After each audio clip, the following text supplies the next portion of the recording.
Well, welcome back, everybody, for the second episode of our Mike and Darren Unplugged with Peter Field. It's been a while, for which we apologize. We actually did shoot one, but due to our outstanding technical skill, it was unwatchable. So we thought we actually shot it probably, 3 weeks ago, guys? Is that about right? Or maybe even a month ago, maybe more than a month. In which case, we are in the advantageous position of having largely forgotten what we said then, although it's no doubt registered into our minds. So this could turn out to be an entirely fresh and different conversation. But what we had turned to, what we will turn to now, we had in our first podcast with the three of us talked about what is humanities, where do they come from, what's their function, what do they do, what are they based on.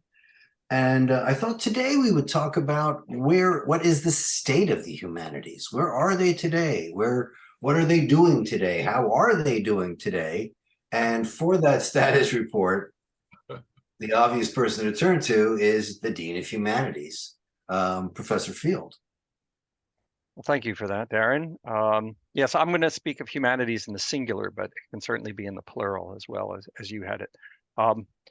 Yeah, well, I am Dean of Humanities, as it were, and I guess I would say that my answer would be not good. I think the present state of humanity is not very great. I want to remember and remind ourselves that when we're thinking about humanities, however we define it, it seems to me that it's worth talking about amongst you, my good friends, because when we came together as students way back when, it seems to me that we partially gravitated together because of some of my chemistry student friends. And the fact, as Neil Young put it, that we could make our heads the event of the season. But I don't think that was the main reason. I think the main reason we came together was largely because we found ourselves interested in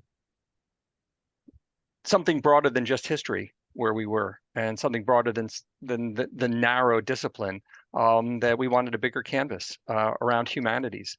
So in some say, still is the same thing as back then. Our interest is well beyond a single thing. I'd say back then it was broadly aesthetic, funny enough, that drew us together around asking very big questions and being non-disciplinary. I would say today, I would call it critical care, because I think the patient is close to comatose, if not. I would say that, if I were going to suggest that we talk about things, there's sort of four broad influences, we might say, related to the present state. The first one is reading. Who reads? And if folks aren't reading, do we find that they won't be able to do humanities because reading is essential? Or as our friend Harold Bloom used to say, memorization was critical to the humanities. So maybe both are dead. The second one would be, if you guys take this up or not, is what I might call junk food for thought. That an analog to what junk food has done to cooking might be what the handheld computer device would be to humanities. That it makes it almost impossible or unwilling for young people to consume or process high culture. Maybe a third one would be, I don't know, simply like no time for Shakespeare or something like that. I look around at students today, young people, and I think parents, teachers too, pander to students who are worried about a generational fear of imminent collapse, whether it's economic, climate, or whatever. And I think that puts people off studying the past and humanities. It seems pointless. Right? If humanity and the planet's going down, then who's going to slowly consume high culture? The last one is most fun and most difficult, and I would put that under a whole category of self-inflicted wounds. So maybe we take this up because we've all shared the academy. For my sins, I'm still dean. You guys have retired, but we do share the academy and a love for it. And I would say among the self-inflicted wounds, you guys might add some, would be the relationship of esoterica and exoterica or something like that. I find that I interview graduate students for jobs, and they study more and more focused things, and almost all of it is exclusively critical. So academic critique seems to me to have almost wholly replaced what would be the larger notion of getting in front of students who don't have academic chops yet and telling them why they love the whole, why they love humanities generally. So we have that problem. And then the next one would be, I guess, self-immolation.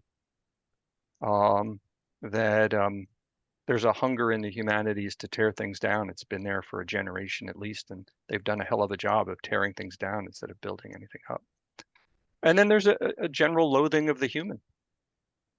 If the heart of humanities is a human, then human animal studies is more interested in animals. And I have a theory about that, but maybe we'll wait a little while. I've probably said enough, but I have a master and his emissary theory, a biological evolutionary theory about the general loathing of the human. But that must so be maybe if I could, for our audience, just ask you brief questions. So you laid out wonderful stuff, and I suspect we'll spend quite a bit of time on it. I know Mike's ready to go, but for our audience, I thought it might be useful if you could just give us some empirical sense of how this manifests. For example, you can't, give us details because you work there, but you can compare departments that are more or less humanistic in their focus or have been for a while, and tell us what impact that's had on enrollment. Does it make any difference for students? Or All right, well, I'll just be quick so Mike can jump in. And the simple example I give is in recruitment. Go around recruiting. So we go talk to parents and they say, why should we send our kids to you? And I actually agree with them. I wonder why they should, but I try to recruit. And sometimes I go with art history. And I find that what the art historians will talk about is, for example, why no women in museums except as naked and on pedestals. And while that's a good point, within campus, it's a big mistake, I find, when we're talking and trying to recruit students and their parents, because really you want to say why you love art or why you love aesthetics. And so I think there's just one small example. Another general way to look at this is I'm also in charge of creative arts. And what I still find in creative arts, in music and in fine arts, is something I think we used to find in humanities, which is folks who are interested in something other than justice and the political right and wrong and asking moral questions, which is killing everything. So at least in music, there's still a question about, say, aesthetics. There's still a question of what's beautiful.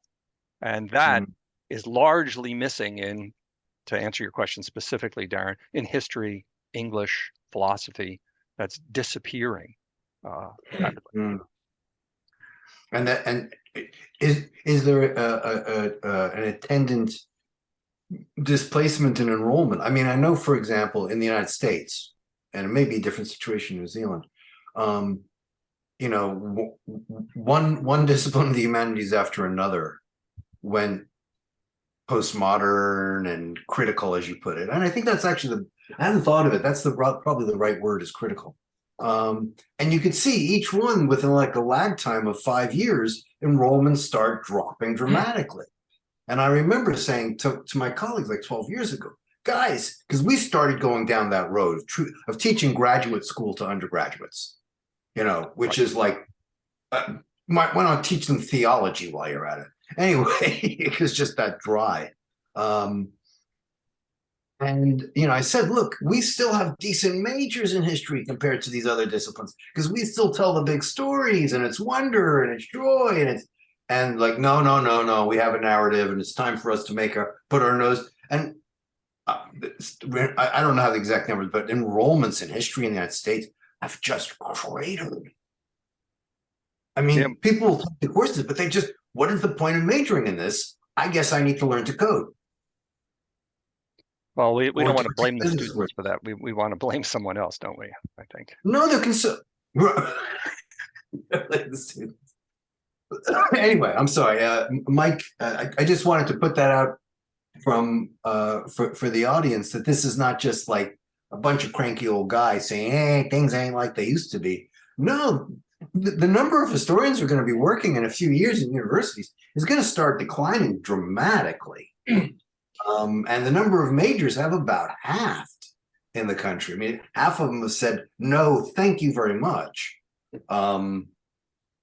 That's really disturbing because history always used to be a fairly popular major. I'm sorry, Mike. Hey, it's cool. It's lovely to hear you, gentlemen. It seems to me Darren hit the nail right on the head when he said, why not teach them theology? Let me go in a different direction. I think they are teaching them theology.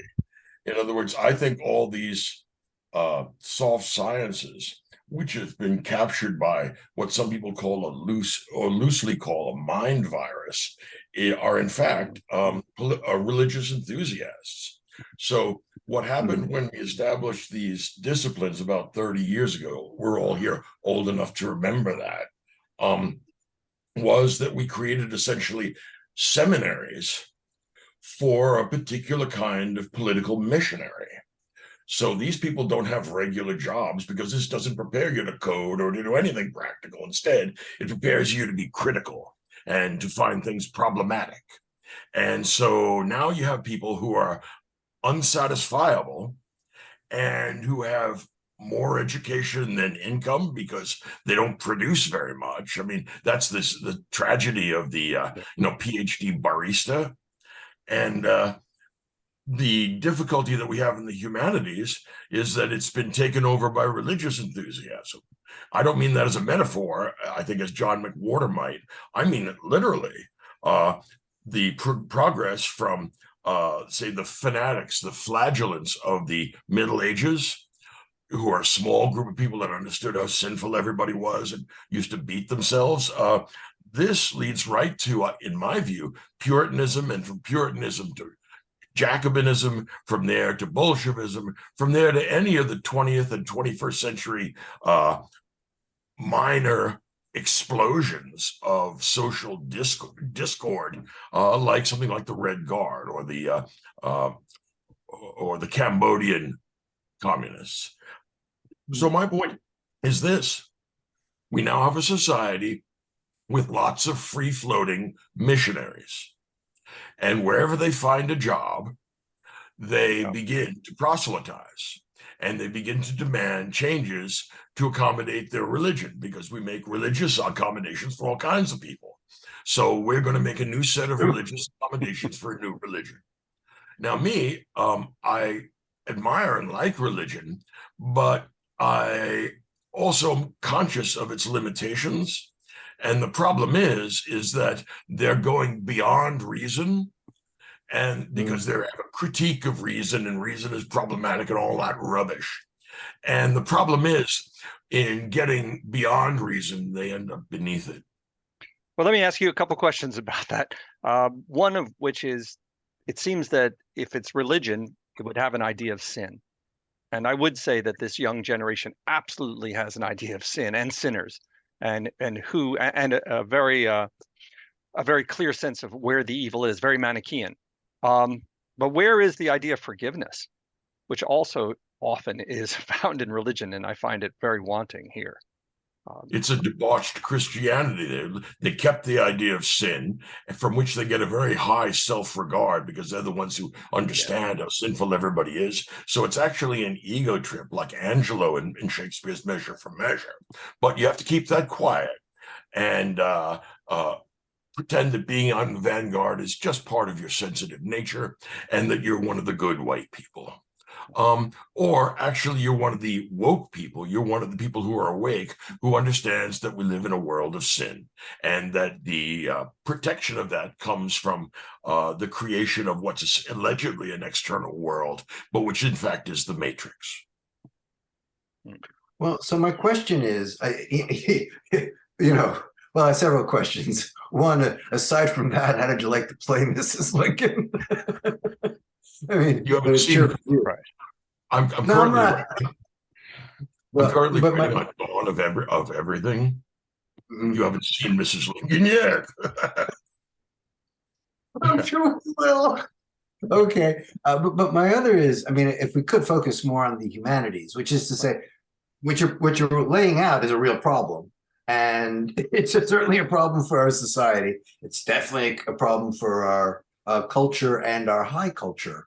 How does that manifest in the humanities? How have they taken root there? Because this is the, I'm not denying that they have, by the way, Mike, and I'm not disagreeing with anything you're saying. I just want to get a little more of a handle on this, because one of the curious things about the humanities is it came, the prestige associated with it, its authority dates probably, to be honest, from the Renaissance, and it comes with an exaltation of a noble past against which the present is found inadequate and therefore needs to be reformed.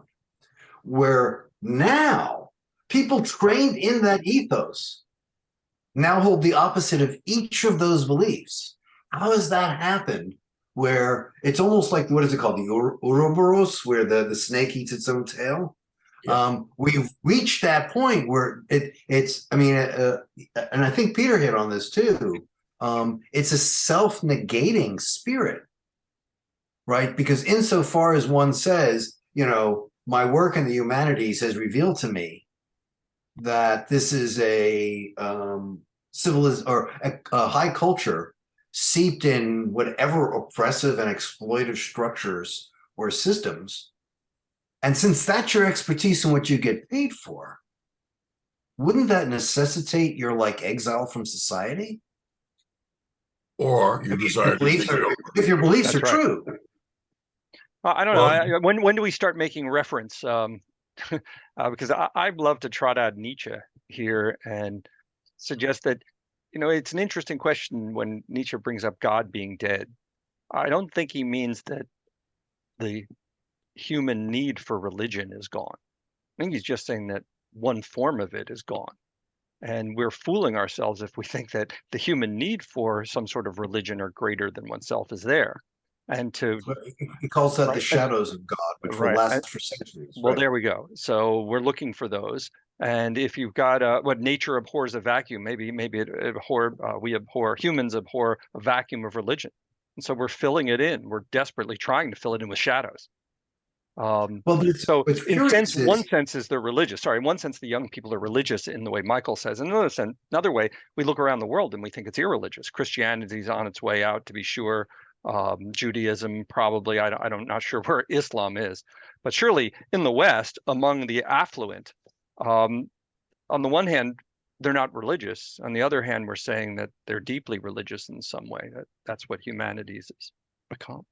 Well, I think that the phrase is spiritual, not religious. But so let's. You tell me, Pete, are we talking about the humanities or the affluent in general? Not that they're not both relevant, but they're deeply overlapped. So to answer your question, I know you're just asking me this as prologue. To answer your question before, when parents think about what to do and students think about what to do, the only reason, as far as I can tell, that almost all of them go and study BAs or in the humanities is because there's nothing else to do. Right? We're remarkably affluent. They're 17 years old. They're 18 years old. Fortunately, or I guess really unfortunately for the humanities, they don't know anything from high school. They've learned nothing from secondary school. So they're not in any way prepared for the world, which is what I often ask the parents when they say, what can you do for my kids? I say, well, what have you done for them yet? That doesn't often work very well. Right. So it is the affluence. They have a remarkable amount of free time. Right. And what else are they going to do but the rite of passage of university? I guess it's soon enough they'll discover it's a waste of time, but they haven't yet.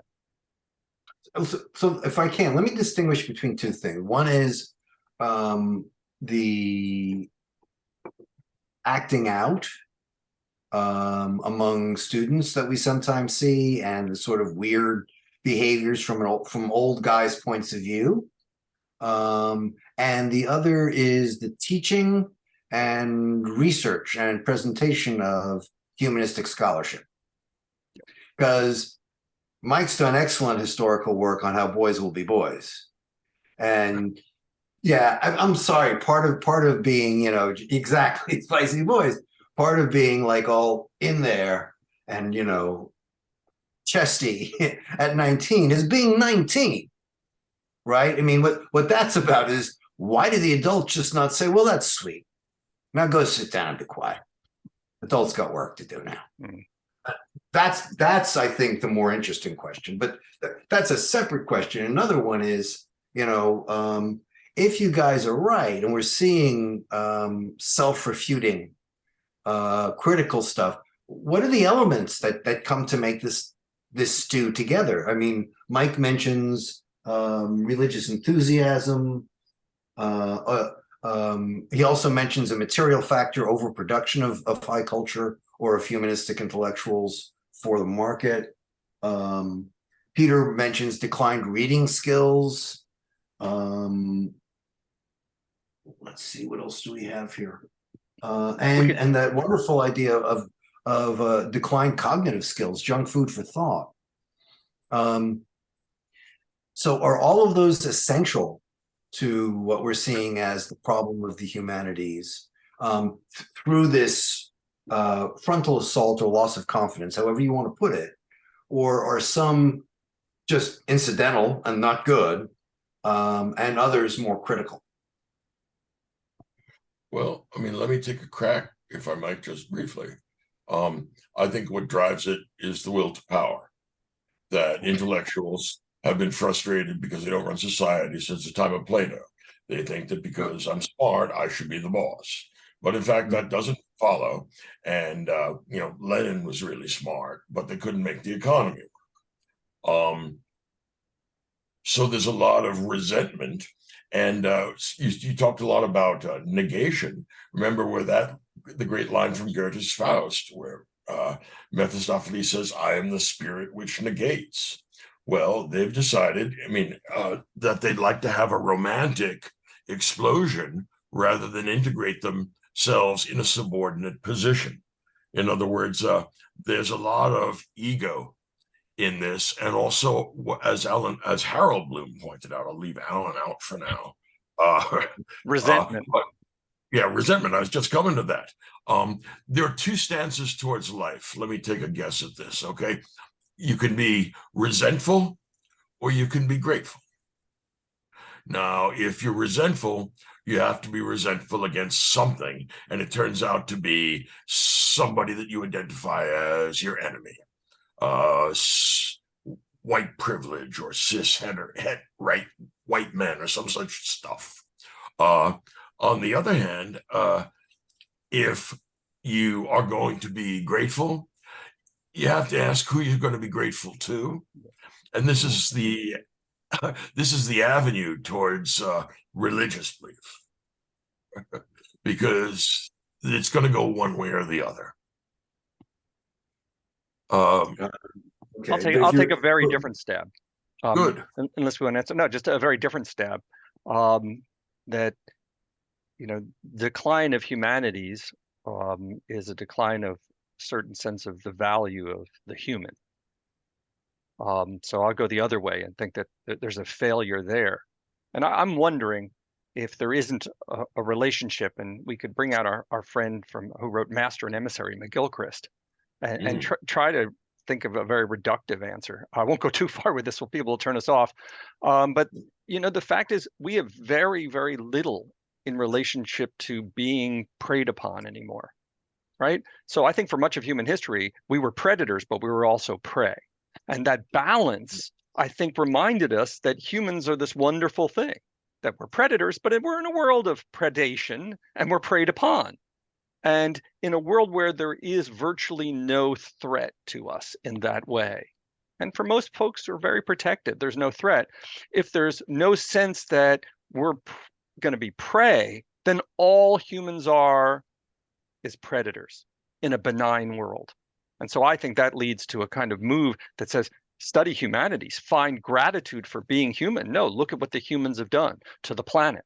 Look what the humans have done to other species. The humans are responsible for everything. They're never predated upon. Therefore, they're only predators, and we don't like predators.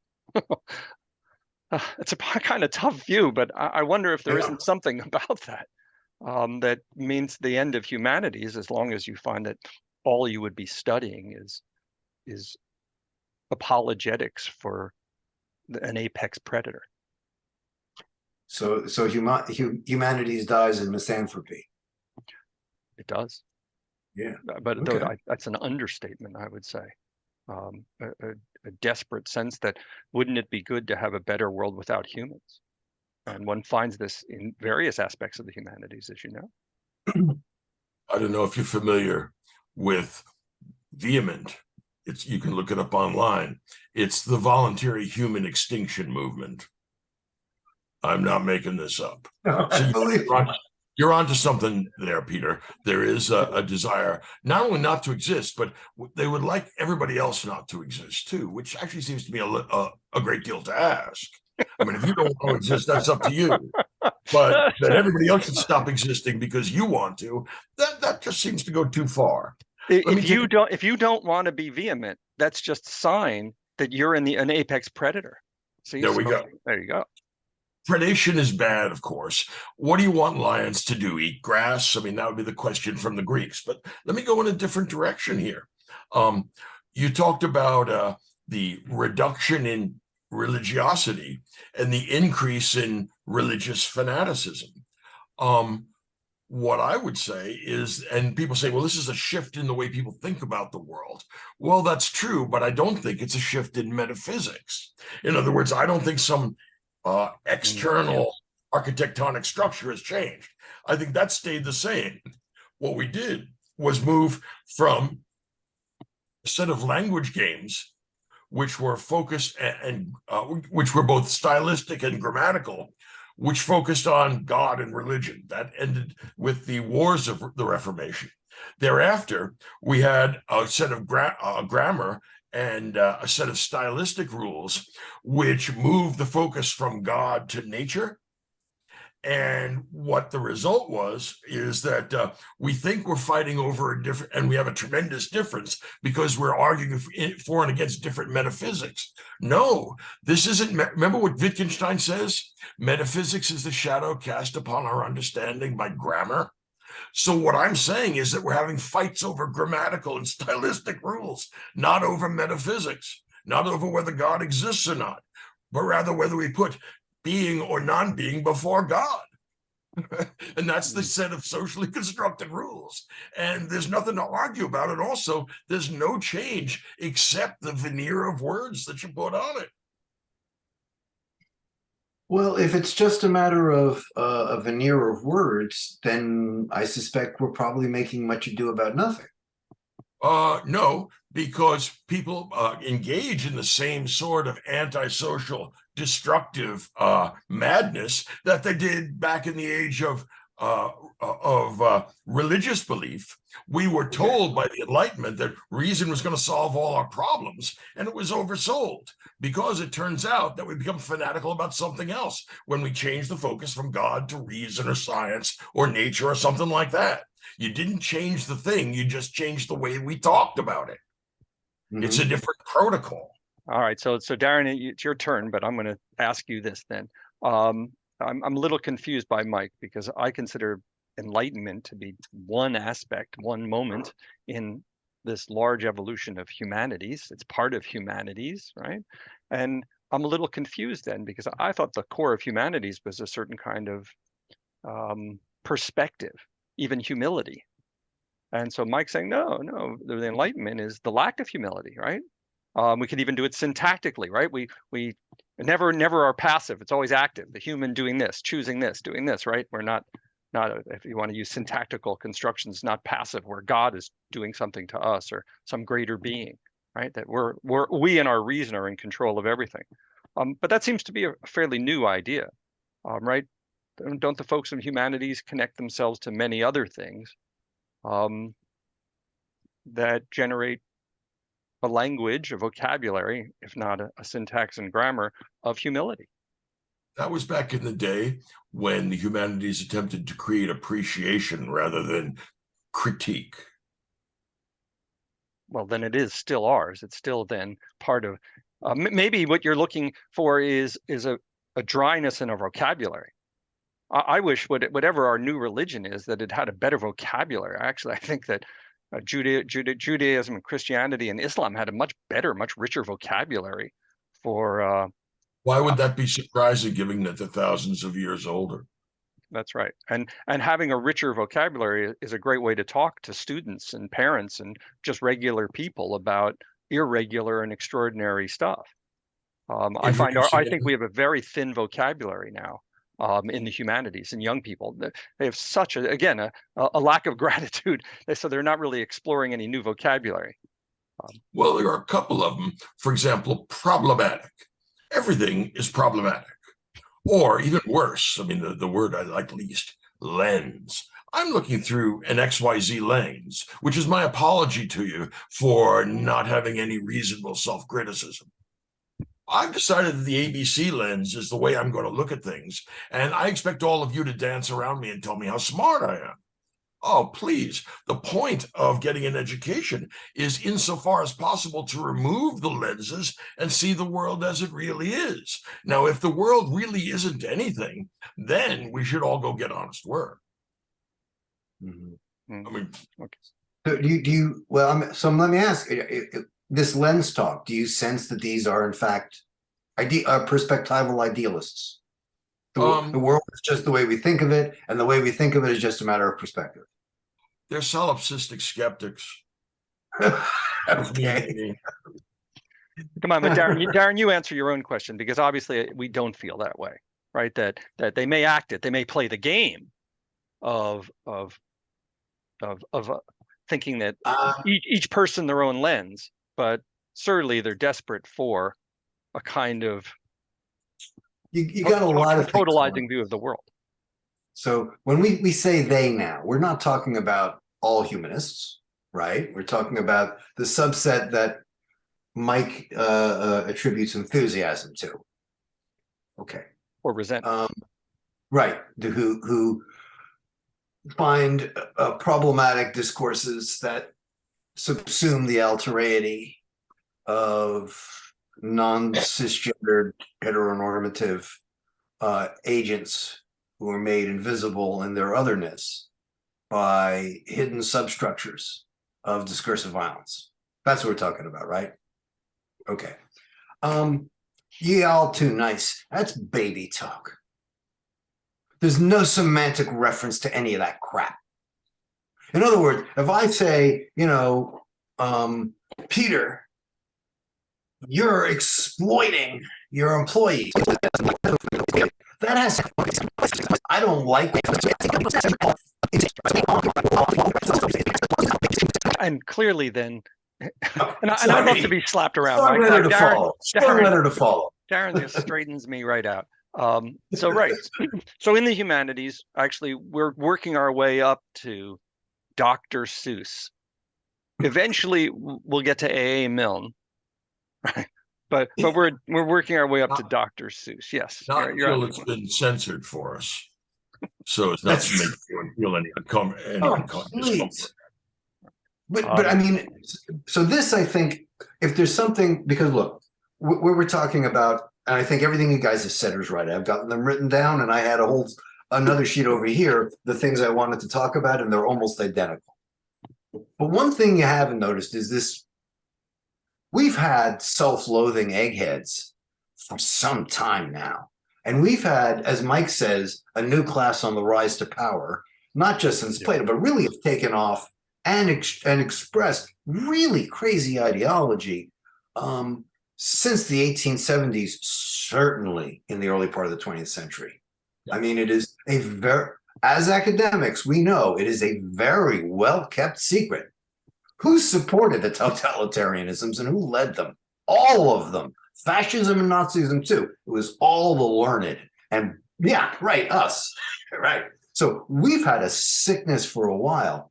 But one difference is I've always found, for example, Martin Heidegger to be a class A nutter, and a culture that celebrates him would be a class A nutter class. On the other hand, he's a very learned nutter. Yeah. He's a profound nutter. Yeah. He didn't talk baby talk.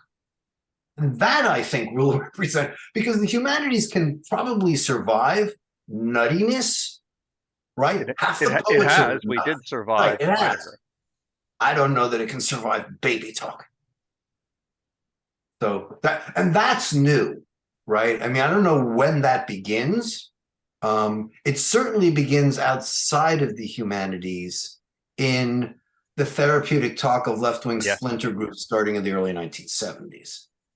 How the hell did that get to a place where you're supposed to study Chaucer? I mean, it's I guess it's like Ernest Hemingway says, the dialogue in his book, how'd you go bankrupt? Well, really slowly at first. Yeah. Well, yeah. Well, Condition. go ahead, Mike. All right. Well, I don't know. You don't know if you know the joke about the New Yorker who jumped off a 100-story skyscraper, and on the way down on 99 floors, they heard him say, "So far, so good."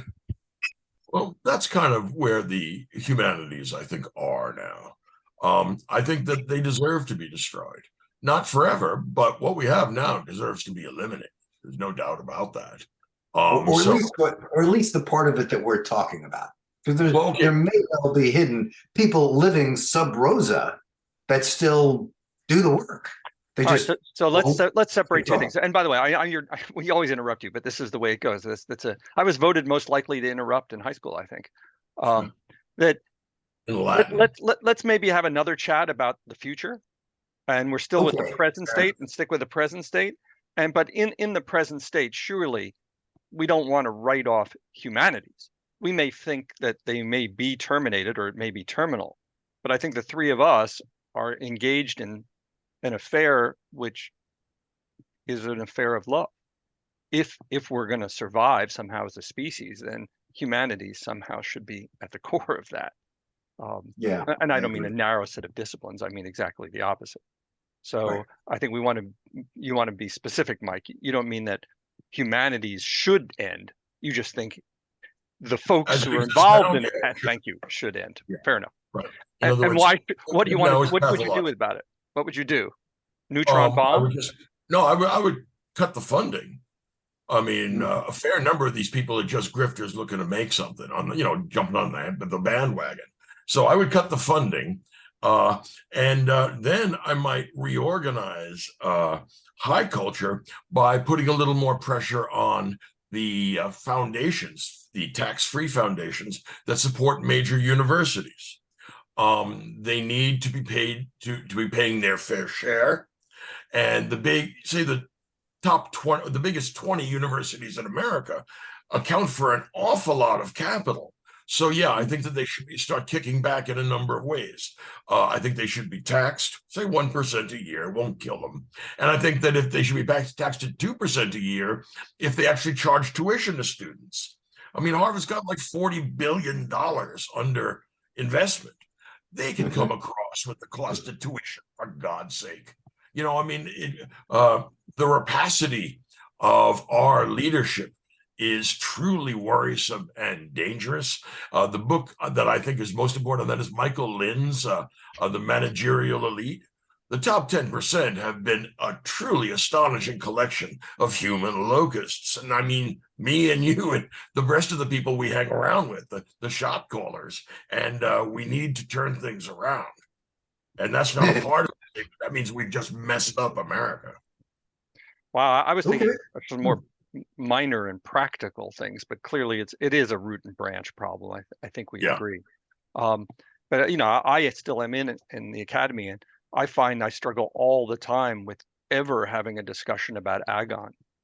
It's gone. Equity, in some sense, we just don't discuss it. There's value in equity. I think we could all talk about this. There's great value in equity, but surely things get things get sacrificed, and we don't even. Well, sorry, we'll hold off. We don't even discuss that. That equity often means sacrificing something, and excellence is often what's sacrificed. So the agon seems to have just absolutely disappeared. In fact, I predict something straight away here. Maybe I was going to save this for next time, but that I'm certain that grades will disappear. Of course. And the reason grades will disappear is precisely what Darren said. In a therapeutic, emotional, feeling state, if someone earns or is awarded a bad grade and that hurts them, then we can't have that. Right. We just can't have that.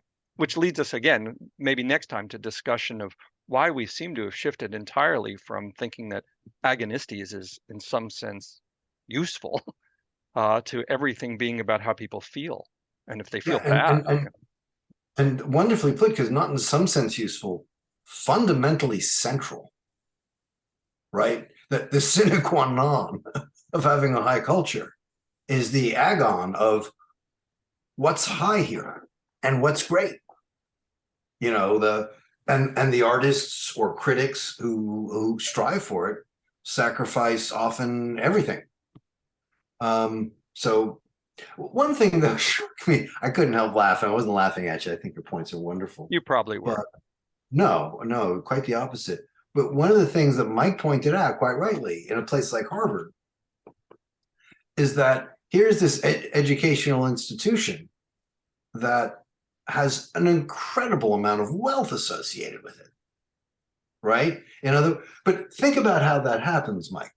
The educational institution takes advantage of its tax-free status to take alumni contributions and move them away from the library and the students and towards long-term planning for the endowment. That long-term planning means that you can invest in markets and you don't have to pay ever any capital gains. That's right. So you can get hyper alpha, right? Okay. I mean, no one can. Well, no, think about this, though, historically. Where did humanism begin? This is, again, Ouroboros. Humanism began, let's put all our ugly critical cards on the table, when a bunch of loan sharks came huge, and wool merchants came huge in Florence and in Italy, and completely rejected the traditional critique of their way of life afforded by the church and by the aristocratic culture that surrounded them and that they now defeated. And so they saw a new, in fact, old cultural legacy through which they could express, quote, their will to power and legitimize that power through patronage. Their money created humanism, right? Their money created our high culture at that moment. And where are we now? A high culture. You could argue Harvard is a really clever front for a very good investment house. The second best investment house in the United States after Yale, all of which smoke the other investment houses in the rate of return given their tax-exempt status. Wow. To add to this, Doctor, I mean, it's worse than you think, or worse than you're describing. These handful of institutions have very powerful alumni networks, and they run through Wall Street and major investment banks. And so when they need to be able to tap $1 billion cash, which actually not a lot of places other than banks have, if it's a toss, if they can get the same rate of return from their alma mater that they can from the bank, they make a phone call.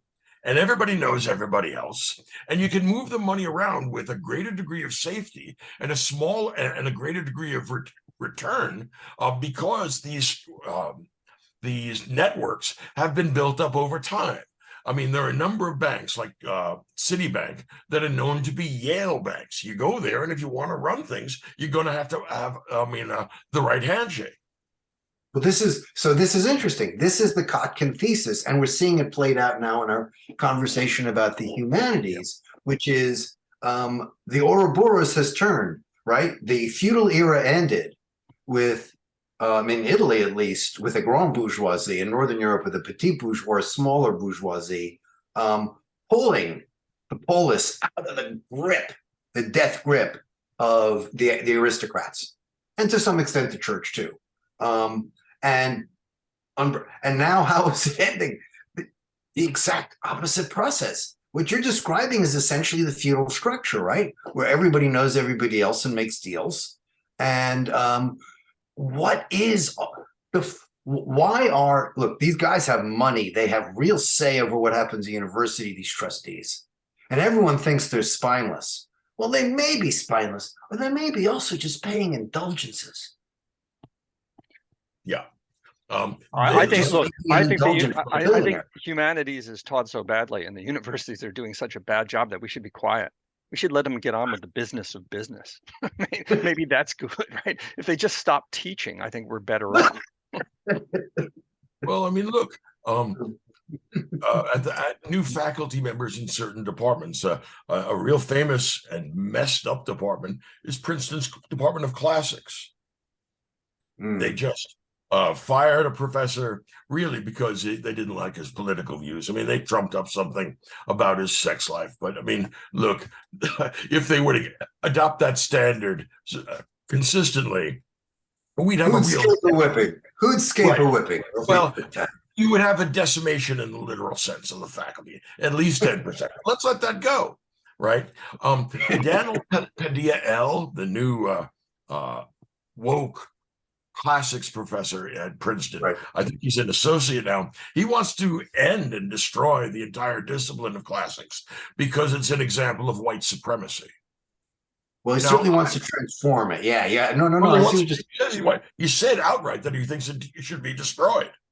That it's an Okay, artifact well, of white supremacy. that's a hell of a transformation. At Well, least, you know, at least the teaching of Latin and Greek. He And specifically. Latin and Right. Greek, but he also wants to include non-Greco-Roman stuff. Yeah, that's right. Of course. And of course, to study classics without being able to learn Latin and Greek is like studying physics without learning math. All right, so Yes. I know we have to sort of come back to something. So I'm going to suggest we do that, which is at I'm some going to point. go back to this. Oh, there you go. So that's set, and so am I. But I assure you, it's early in the day here and not engaging in the same kind of Good libation. time to drink. But again, it's worth asking if folks are listening to this. So what's the value of what we would consider a genuine humanities? Right. So what can it do? What values can what we believe in and have really devoted ourselves to? And if folks are going to your channel and looking for something, I genuinely think what they're finding is humanities. And we can discuss why, but what I mean by that is, yeah, there's a place to go to find very specific things around history, around philosophy. But I find that your discussion and our discussion is so broad, and they're looking for that. They're looking for the much larger value in something that takes in everything, that wants to ask wonderful questions about what is human and wants answers that will inspire them, that we're not merely apex predators, that there's something that makes us interesting. Yeah, I'm sorry. I'm gonna go humanist on you. Don't let them beat you down into thinking that the fact that we're apex predators makes us horrible. That's their problem. Well, that's right. I'd rather be the apex predator than the thing on the bottom of the food chain. And it wasn't easy getting up here, I can assure you. So that's another. And by the way, I mean if I don't think we're in danger. Is the lion a hideous animal? Are we sure about this? That we all want to be Care Bears till the end of time? Because I can tell you, if you had to describe the psychology behind Pablo Picasso, and I'm doing this to Pete because he's the sweetie, but he doesn't believe his own stuff. Because I know the artists he like, and they're all predators, right? Picasso's not a nice guy, and he's not nice to himself. He prods himself with ruthlessness and brutality. He stayed up till 5, 6 in the morning, painting, repainting. So no one would see it and no one could be around. Is that not? That's the only way to work. Well, my point is that the instinct of a loving, caring Care Bear stare, or is that the drive of the apex predator? Well, I don't think there's much danger that we're going to lose our status as apex predator. I don't think that's it. But surely I do. I disagree. Right. So I disagree. So are you suggesting this? I live in a different country where there's still a lot of farmland around. So should we say that every high school student or university student needs to spend 4 months on a farm so they can learn that in order for things to live, other things die, and that you can't just go to the refrigerator or go to the supermarket and find things in cellophane and think, oh, that's the way the world lives. Is that what you're suggesting? They need to rediscover the fact that in order to live, other things die? No, I'm not sure exactly what the cure is, but when you, and I think you probably are accurate, predict that we can't have grading because that's traumatic, then all evaluation of everything is arbitrary. That's the end, right? So that's why I'm saying, you know what? That instinct that we can't have grading is the shame of not acknowledging competition. That's good, right? That you know, Andrew Carnegie was a SOB, but an amazing SOB. Steve Jobs was an SOB. You did not want to be his kid. Right. Boy. So your point here is that obviously these aren't all good. These aren't our heroes necessarily. It's just we need a return to some sort of sophisticated vocabulary that's beyond baby talk, right? Yeah, that but looks I'm at, even going to disagree there. as These are our predator and heroes. prey. Yeah, I'm even going to disagree with you there. These are some of our heroes. We have a lot of heroes. And the idea that we can only embrace certain sorts of heroes, the ones that are acceptable to the sensitive, I embrace those heroes. They're wonderful. I also embrace the others. And when you're molding the humanities to embrace a certain part of the experience because it's what's acceptable and marketable now, that's when it all went. Well, aren't we also? But we're also making folks who are so weak that they find, and they always will find themselves in parts of hell. They're always going to find that life is full of suffering. They won't be able to bear it. So the humanities is, please. No, go ahead. Right. So the humanities is one of the few places where you get to, at the same time, understand that there's suffering in the world, and that's not all there is. Because if there's only suffering in the world, then why not suicide? Why not homicide? Yeah, no, right? And there aren't many places, especially if God is dead. So the humanities does offer us some place where we find compensation for our suffering. And I, in fact, think that's the great reason to have humanities, and that we need to have a future of humanities. That's why I was talking about two audiences. So for this, the student, the 18-year-old student who's traumatized by, as you said, and it's a very good point, no time for Shakespeare. I think that's perfect. I mean, I think that's 100% right. I agree. That's exactly the discursive strategy to take. Why isn't that universal then, if it's appropriate there?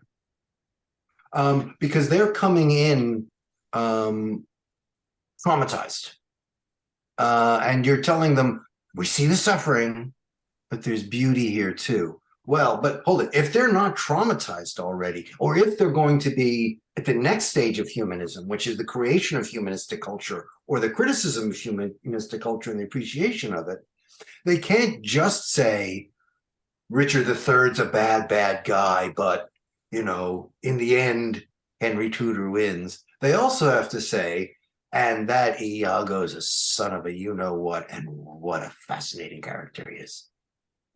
Right? I mean, that's what I'm watching that play for what a villain, and well-played villain. And morally horrible, but nonetheless compelling. I need to be in Darren's seminars. You know, I always thought it was Othello. I always thought it was Othello, but he's right. Satan gets all the best lines. Always.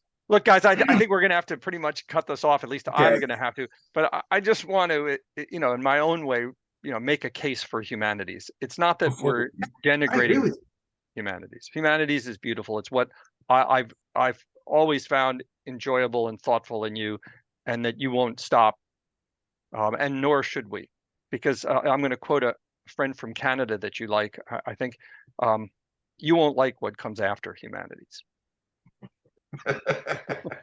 Okay, keep going. All right. Well done. All right. Well, thanks so much. Right. And we'll do this again soon. Yeah, we'll do it again. Bye-bye.